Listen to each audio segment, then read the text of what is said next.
Seguro que has oído que invertir en el S&P 500 es la opción segura. Compra y olvídate, dicen. Pero la realidad es otra. Hoy, meterte con todo allí puede ser muy arriesgado. Muchos inversores minoristas terminan vendiendo por miedo o dejando pasar oportunidades. En este vídeo voy a enseñarte cómo invertir de manera inteligente y educativa. Hola, ¿qué tal? Soy Sergio, coach financiero, y hoy vamos a hablar de cómo invertir en 2026 de manera inteligente, dejando atrás la idea de que el S&P 500 es la respuesta. Veremos estrategias reales, prácticas y educativas para entender cómo funciona el mercado hoy, cómo proteger tu dinero y cómo tomar decisiones informadas. Nada de promesas vacías, nada de humo, educación real para actuar con criterio y confianza. Riesgos del S&P 500 hoy y contexto del mercado. Hoy hablar del S&P 500 requiere contexto. Este índice, que agrupa las 500 mayores empresas de Estados Unidos, ha sido históricamente una referencia de estabilidad y crecimiento. Sin embargo, su rendimiento futuro depende de muchos factores, que los inversores minoristas a menudo pasan por alto. Actualmente el S&P 500 está cerca de máximos históricos y los múltiplos de valoración, como el PER, precios sobre beneficios, son muy elevados. Esto significa que, comprando con la historia, las acciones están más caras de lo habitual y las expectativas de la rentabilidad futura podrían ser más bajas. Entrar en estos niveles puede ser muy arriesgado. No es que vaya a caer seguro, pero las probabilidades de una corrección fuerte aumentan. Otro factor a considerar es la volatilidad natural del mercado. La bolsa no sube de manera lineal. Hay caídas, correcciones y momentos de miedo generalizado, pues que pueden llevarte a decisiones impulsivas si no estás preparado. Claro, muchos inversores minoristas piensan que comprando hoy en máximos todo va a seguir subiendo y al final terminan vendiendo en pánico cuando llega la primera caída significativa. La historia nos demuestra que estos errores son frecuentes y costosos. Además, el contexto macroeconómico actual añade mucho riesgo. Factores como la inflación, los tipos de interés, la política fiscal y la geopolítica pues pueden impactar de manera significativa en el mercado. Por ejemplo, decisiones políticas que afectan al comercio o a la economía global pueden hacer que los mercados reaccionen con caídas bruscas. Claro, entender estas dinámicas y cómo influyen en el S&P 500 es crucial. Al final, para tomar decisiones inteligentes y no dejarse llevar por la narrativa mainstream de compra, tienes que tener tu propio criterio. Para evaluar correctamente cuándo invertir es útil mirar datos históricos de correcciones, volatilidad y máximos relativos. Esto no es adivinar el futuro, sino entender patrones y riesgos.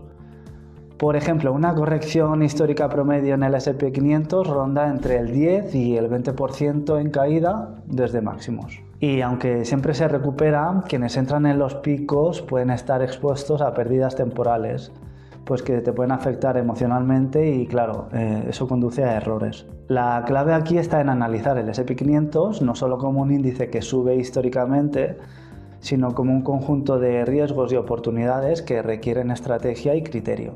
La educación financiera nos permite interpretar estos datos y actuar de forma informada, no impulsiva. Claro, si hoy inviertes con todo el índice sin tener un plan de entrada escalonada y una gestión de riesgo, es como conducir un coche sin frenos. Puede ir bien, pero un pequeño imprevisto puede costar caro. Estrategias de inversión prudentes. Invertir en el S&P 500 hoy requiere estrategias prudentes que reduzcan riesgos y aprovechen oportunidades de una manera inteligente. Una de las técnicas más efectivas es escalonar las inversiones, es decir, dividir tu entrada en tramos y no invertir todo el capital de golpe. Esto te protege de entrar en un máximo y, claro, te permite aprovechar posibles caídas sin arriesgar tu dinero. La liquidez es otro elemento clave. Mantener parte de tu capital disponible te permite comprar en momentos de caída agresiva o también aprovechar oportunidades que otros no pueden, porque ya lo han invertido todo. La liquidez no es quedarse fuera del mercado, sino tener flexibilidad para reaccionar estratégicamente. Define porcentajes de exposición según tu perfil de riesgo. Por ejemplo, si eres conservador, una proporción pequeña del total de tu cartera en el S&P 500 puede ser suficiente, mientras el resto se puede destinar a activos más estables o diversificados. Para perfiles moderados o agresivos se puede ajustar los porcentajes. siempre considerando la volatilidad y la tolerancia al riesgo. El uso de herramientas simples para el seguimiento es muy útil. Puedes monitorizar el PER del índice, observar tendencias históricas de correcciones y además seguir noticias económicas relevantes. Esto te permite tomar decisiones basadas en información y no en impulsos. Escalonar inversiones también implica decidir cuándo entrar. La estrategia, no es adivinar el pico ni el mínimo, sino distribuir entradas para promediar el precio y reducir así el impacto de la volatilidad. Por ejemplo, invertir un 25% del capital que tienes al principio, luego otro 25% si hay una caída de un 5 o 10% y así sucesivamente. Es una forma práctica de gestionar riesgos, pues sin dejar de participar en el mercado. Además, es importante entender que el S&P 500 no es un activo aislado.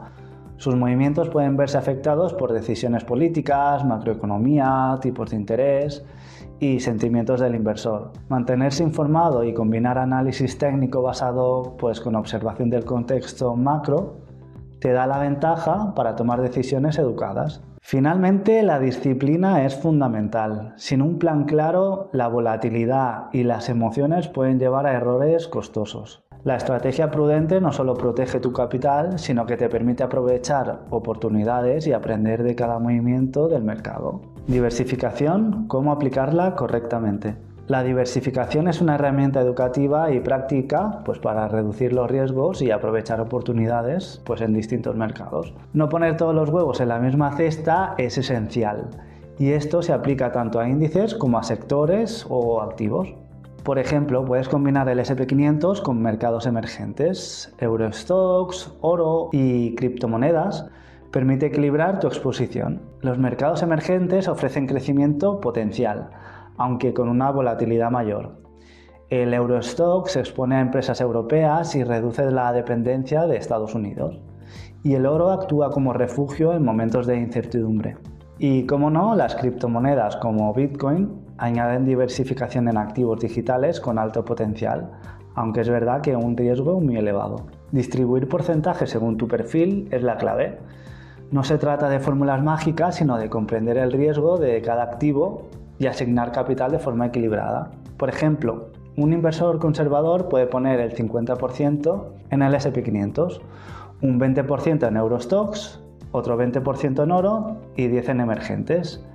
Uno más agresivo puede invertir más en emergentes y criptomonedas, reduciendo el S&P 500 al 30 o 40%. La diversificación también protege frente a caídas. Si el S&P 500 sufre una corrección del 10%, por ejemplo, otros activos pueden compensar esa pérdida, reduciendo estrés emocional y evitando errores de ventas impulsivas. Además, la diversificación permite aprovechar distintas tendencias. Algunos sectores o activos suben mientras otros bajan. Estar expuesto a varios mercados permite capturar oportunidades sin depender de un solo movimiento. Es crucial entender que diversificación no significa dispersión sin criterio. Cada activo debe seleccionarse por su comportamiento, riesgo y potencial de crecimiento, y la cartera debe revisarse periódicamente para ajustar proporciones y asegurar que siga alineada con objetivos y perfil. En definitiva, diversificar es una estrategia educativa práctica. Te permite aprender del comportamiento de distintos mercados y maximiza oportunidades de inversión inteligente. Errores comunes de inversión minoristas y cómo evitarlos. Los errores más frecuentes son vender en pánico, sobreexponerse en máximos y no diversificar. Estas decisiones suelen surgir de emociones, como el miedo o el FOMO o la presión social. Comprender la psicología del mercado es parte de la educación financiera. Vender en pánico entrega beneficios a grandes inversores institucionales. Ellos compran barato cuando los minoristas venden, aprovechando el miedo. Evitar esto implica disciplina, planificación y educación sobre cómo reaccionar en los mercados cuando hay caídas. No diversificar aumenta el riesgo de pérdidas significativas. Claro, muchos invierten en el S&P 500 y al producirse una caída sufren grandes pérdidas sin tener un plan alternativo para compensar. ¿Cómo construir un plan de inversión educativo y sostenible para 2026? Esto se traduce en pasos prácticos. Analiza niveles del S&P y contexto macro. Define porcentajes de inversión según perfil. Escalona entradas y define reglas claras. Diversifica entre mercados y activos. Mantén liquidez para aprovechar oportunidades. Y monitorea, ajusta y aprende continuamente. Construir este plan implica disciplina, observación y educación práctica. La clave, como ya te he dicho, no es predecir el mercado, sino estar preparado, tomar decisiones informadas y sobre todo aprender del proceso. Tu camino hacia una inversión inteligente empieza aquí, paso a paso, con paciencia y criterio. Y recuerda, cuida de tu dinero, cuida de tu mente y nos vemos en el próximo vídeo.